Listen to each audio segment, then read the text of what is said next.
नमस्कार। चंद्रकांत भट्ट अमेरिका से। इतना अच्छा मौसम है, आप देख सकते हो। ये पार्क है, नदी किनारा है, अमेरिका है। आप मेरा वीडियो तो देखते हो, लाइक करो तो अच्छा होगा, और सब्सक्राइब करेंगे तो आपको हर रोज़ मेरा वीडियो देखने को मिलेगा। क्योंकि मैं एक मेरा प्रयत्न है कि आप सभी के लिए कुछ न कुछ नया टॉपिक ढूंढ के आप तक पहुंचाने की कोशिश करूँ। ये तो न तो कोई मेरा बिजनेस है, न तो कोई कॉमर्शियल है, न तो पैसा कमाने का जरिया है। लेकिन अगर सब्सक्राइब करेंगे तो आपको हर रोज़ नया नया वीडियो देखने को मिलेगा। उसमें इतिहास भी है, मतलब हिस्ट्री भी है, जोग्राफी भी है, हेल्थ भी है, पॉलिटिक्स भी है, विज्ञान भी है। बहुत कुछ जानने की आपकी ख्वाहिश है, इच्छा है, तब जरूर सब्सक्राइब करके आगे भेजने की कोशिश कीजिए। मैं अपना काम करता हूँ, आप अपना काम कीजिए। अगर अच्छा लगता है किसी को भेजो तो आपको भी आनंद होगा, दूसरे को भी आनंद होगा। मैंने सोचा एक अच्छा अभी जो एक उद्योगपति रतन टाटा, उसका स्वर्गवास हो गया, उसका मैंने आर्टिकल्स पढ़ा। उसमें दो प्रकार के आर्टिकल्स हैं। एक तो किसी ने लिखा कि बचपन तो मेरा बहुत अच्छा था, लेकिन जब माता पिता का तलाक हुआ तो हम भाइयों को बहुत परेशानी उठानी पड़ी। उस ज़माने में तलाक आज की तरह कोई नॉर्मल बात नहीं थी। ज़्यादातर समझो 50-60 या तो 100 साल के भीतर जो भी उस ज़माने में रूढ़िचुस्तता थी, रीति रिवाज थे, जो धर्मांधता थी, और लोग मानते थे कि ये गलत है, बहिष्कार होता था। मुझे याद है कि मेरे ज्ञाति में उस ज़माने में अगर कोई हमारे ही समाज में कठलाल मेरा गांव, उसमें बड़ा एकड़ा छोटा एकड़ा, तो दोनों में ही शादी नहीं हो सकती थी। बड़े एकड़े वाले छोटे, उस ज़माना था। अगर कोई दूसरी ज्ञाति में शादी करेगा तो पूरा समाज उसका बहिष्कार कर देंगे। एक वो ज़माना था। तो उस ज़माने की बात करता हूँ कि उस ज़माने में तलाक आज की तरह कोई नॉर्मल बात नहीं थी। कुछ साल पहले रतन टाटा जी ने एक इंटरव्यू में ये बात कही थी। उस इंटरव्यू में रतन टाटा ने अपने जीवन की कई बातों पर रोशनी डाली थी। उन्होंने बताया था कि माता पिता के तलाक के बाद उनकी दादी ने उसका बहुत ख्याल रखा।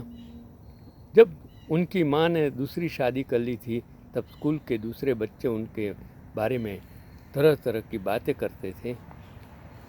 कुछ लड़के छेड़ते थे तो कुछ उकसाने की कोशिश करते थे। उन बातों पर रतन टाटा को बहुत गुस्सा आता था, लेकिन दादी उस वक्त उन्हें शांत रहने को कहती थी कि किसी भी कीमत पर अपनी प्रतिष्ठा बनाए रखनी है। उस इंटरव्यू में रतन टाटा ने पिता संग अपने रिश्तों पर भी बात की थी। रतन टाटा ने बताया था कि मैं वायोलिन बजाना सीखना चाहता था। पिता कहते थे कि पियानो सीखो। मैं अमेरिका में पढ़ना चाहता था। पिता मुझे ब्रिटेन भेजना चाहते थे। मुझे आर्किटेक्ट बनना था, लेकिन पिता जिद करते थे कि मैं इंजीनियर ही बनूं। मगर बाद में दादी की मदद से मैं अमेरिका की कॉर्नेल यूनिवर्सिटी पढ़ने गया।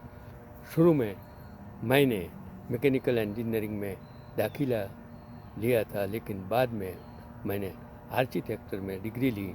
पढ़ाई पूरी करने के बाद रतन टाटा जी ने अमेरिका के लॉस एंजलिस शहर में 2 साल तक नौकरी भी की थी। शायद यही तो हर इंसान के जीवन में होता है। ज़्यादातर कुटुंब के वडील, उनकी सोच एक ऐसी होती है कि उनके बच्चे उनके कहने के मुताबिक पढ़ाई भी करे, शादी भी करे, गृहस्थ भी, ये कुछ भी अपने मुताबिक ही करे। यही तो हमारी गलत सोच है। यहाँ मैं अमेरिका में भी जो डे केयर सेंटर से लेकर सभी जगह मैंने काम किया, मेरी समाज में भी काम किया। लोगों की सोच मैंने देखा कि हम इम्पोज करना चाहते। जनरेशन गैप, हर दशक में, हर 10 साल में जनरेशन गैप होता है। विज्ञान टेक्नोलॉजी 10 साल में चेंज होती है, लेकिन हम अपने दिमाग, हमारी सोच 10 साल में हम चेंज नहीं करते हैं। इसके लिए हम पीछे रह जाते हैं। कुछ तो लोग कहेंगे, लोगों का काम है कहना। हम ये नहीं सोचते कि लोगों का तो काम कहना है, लेकिन हमें हमारी सोच साइंटिफिक, वैज्ञानिक अगर रखेंगे तो हमें कभी भी कोई भी मुश्किल जीवन में नहीं आती है। मैं अपने आप को, जब से मैं मोड़ासा कॉलेज में गया, स्कूल की लाइफ अलग थी। इतनी बड़ी स्कूल थी, आज भी इतनी बड़ी स्कूल है, सेठेमरा हाई स्कूल, वो हिस्टोरिकल स्कूल है, लेकिन आज उसका कोई मतलब ही नहीं है। अहमदाबाद में आया, टेक्सटाइल का ज़माना था। वही बात मैं आपको फिर दोहराना नहीं, लेकिन जब मैं क्लासेस में पढ़ाना शुरू किया, वो दौर 65 टू 2008 का दौर, सब कुछ बदल गया। टेक्नोलॉजी बदल गई, दुनिया बदल गई, विज्ञान बदल गया, राजकारण में कितना उतार चढ़ाव आ गया, समाज बदल गया। और इस 2-3 दशक में तो पूरी दुनिया ही बदल गई। टेक्नोलॉजी आसमान तक पहुंच गई, सैटेलाइट तक भारत पहुंच गया। और कोई कहे कि 70 साल में कुछ नहीं हुआ, वो गलत है। 70 साल में जो हुआ वो शायद नहीं हुआ होता तो आप सत्ता में नहीं होते, लेकिन हम ऐसा नहीं सोचते हैं। हम सोचते हैं कि अगर हम हैं तो ही दुनिया है, अगर हम हैं नहीं है तो दुनिया नहीं है। वो सोच गलत है।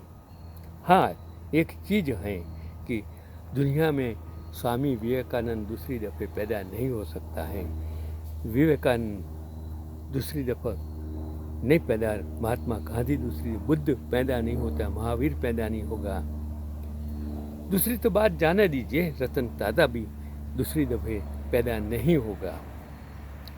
रतन टाटा सिर्फ इंडस्ट्रियलिस्ट नहीं था, एक मानवतावादी इंसान था। वो दूसरा जो पार्ट्स में आपको बताने वाला हूँ कि क्या फ़र्क है रतन टाटा में और दूसरे इंडस्ट्रियलिस्ट में, वो फ़र्क जो बताया है वो हमारे रमेश भाई सवाणी साहब ने कि रतन टाटा और मुकेश अंबानी में क्या अंतर है।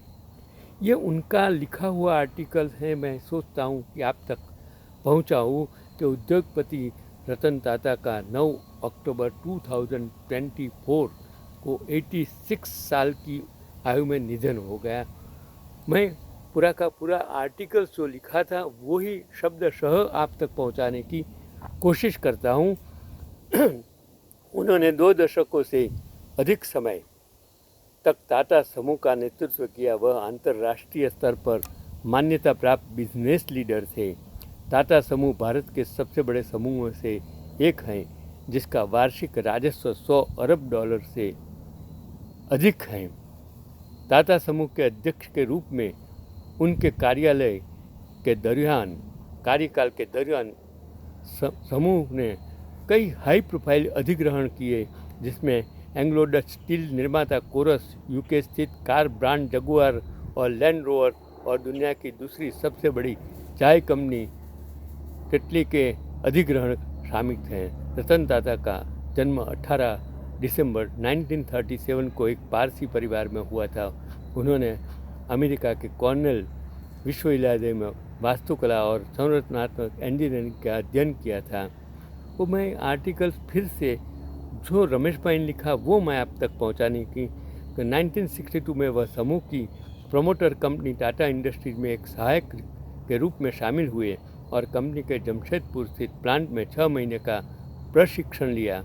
यहाँ से वह Tata iron and steel company, अब वो टाटा स्टील हैं, टाटा कंसल्टिंग सर्विस TCS और national radio and electronics Nelco में काम करने लगे और 1991 में JRD टाटा ने रतन टाटा को अपना उत्तराधिकारी नियुक्त किया और 2008 में भारत सरकार ने उन्हें पद्म विभूषण से सम्मानित किया। आज़ादी के बाद अब तक टाटा समूह ने जितना पैसा समाज के उत्थान, देश की सेवा में लगाया है, उतना पैसा यूरोप के किसी भी उद्योगपति ने नहीं लगाया है। यह रकम 12 लाख करोड़ से भी ज़्यादा है। रतन टाटा और मुकेश अंबानी में क्या अंतर है कि रतन टाटा एक बिजनेसमैन थे, मुकेश अंबानी एक बड़े बिजनेसमैन हैं। मुकेश अंबानी के पास रिलायंस इंडस्ट्रीज के 48% शेयर हैं, जबकि रतन टाटा के पास टाटा समूह के 1% शेयर भी नहीं है। टाटा समूह के 66% शेयर धर्मार्थ ट्रस्टों के पास हैं। यह ट्रस्ट मुनाफे का एक हिस्सा बच्चों की शिक्षा, गरीबों के स्वास्थ्य, वंचितों की सहायता के लिए जाता है और मुकेश अंबानी की गतिविधियाँ दिखावटी ज़्यादा हैं। रतन टाटा की धर्मार्थ गतिविधियों के कारण रतन टाटा का नाम फोर्ब्स की दुनिया के सबसे अमीर लोगों की सूची में नहीं था। रतन टाटा सामाजिक मूल्यों के प्रति प्रतिबद्ध थे, जबकि अंबानी अडानी का सामाजिक मूल्यों से कोई लेना देना नहीं है। मुकेश अंबानी का जीवन शाही वैभव में से एक है। रतन टाटा का जीवन सरल, सादा और बेदाग था। अपने कर्मचारियों के कल्याण पर अधिक ध्यान दे रहे थे। तो जैसे ही मैंने कहा कि क्या फ़र्क है, मुझे आज भी हैं मेरे दिनेश व्यास, मेरी ज्ञाति के, मेरे समाज के, बॉम्बे में जो सुप्रीम कोर्ट एडवोकेट थे, वो टाटा ट्रस्ट फंड के चेयरमैन थे। वो मुझे आज भी याद है, वो अभी ये दुनिया में नहीं है। तो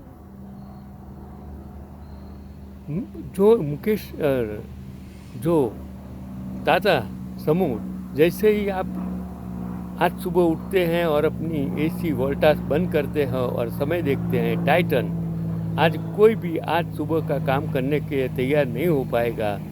वेस्ट साइड जुड़ियो और न ही एक कप चाय का या कॉफ़ी पी पाएगा टेटली, स्टारबक्स, न ही ड्राइव करे टाटा मोटर्स या काम करने के लिए बाहर जाए विस्तारा AI, किराना बिग बास्केट, इलेक्ट्रॉनिक क्रोमा खरीदे, नहीं कॉल करे टेलीकॉम, नहीं समाचार देखे टाटा स्काई और न ही बाहर खाना खाए ताज या एक अद्भुत इंसान और पेशे से एक वास्तुकार को सच्चे अर्थ में श्रद्धांजलि दिया जाए तो दिए बिना व्यवसाय वो TCS करे, जिसने कई जिंदगियों को प्रभावित किया है और जिसकी बहुत याद आएगी।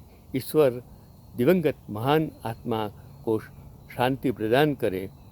ये थे रतन टाटा और ये हैं अडानी अंबानी समूह, जो मेरे अजीज दोस्त रमेश भाई सवाणी ने ये आर्टिकल्स लिखा। मैं रतन टाटा के नाम ये मेरा वीडियो समर्पित करता हूँ। मैं फिर से कहता हूँ कि वीडियो एक प्रोफेशनल्स की तरह मैं नहीं बनाता हूँ ज्ञान के लिए। I am not a professional, I am a teacher, retired teacher, जिसका काम दुनिया को डॉक्टर्स देने का, इंडस्ट्रियलिस्ट देने का, जो 42 साल मैंने ज़िंदगी में किया। आपको यही वीडियो मैं इसके लिए भेज रहा हूँ कि अगर आप सब्सक्राइब करें, वीडियो दो लाइक करें, देखे, दूसरों को बताए, तो शायद रतन टाटा किसी घर के घर पहुंचेंगे, किसी गरीब के घर पहुंचेंगे, ऐसा मेरा मानना है। चंद्रकांत भाई भट्ट, अमेरिका से।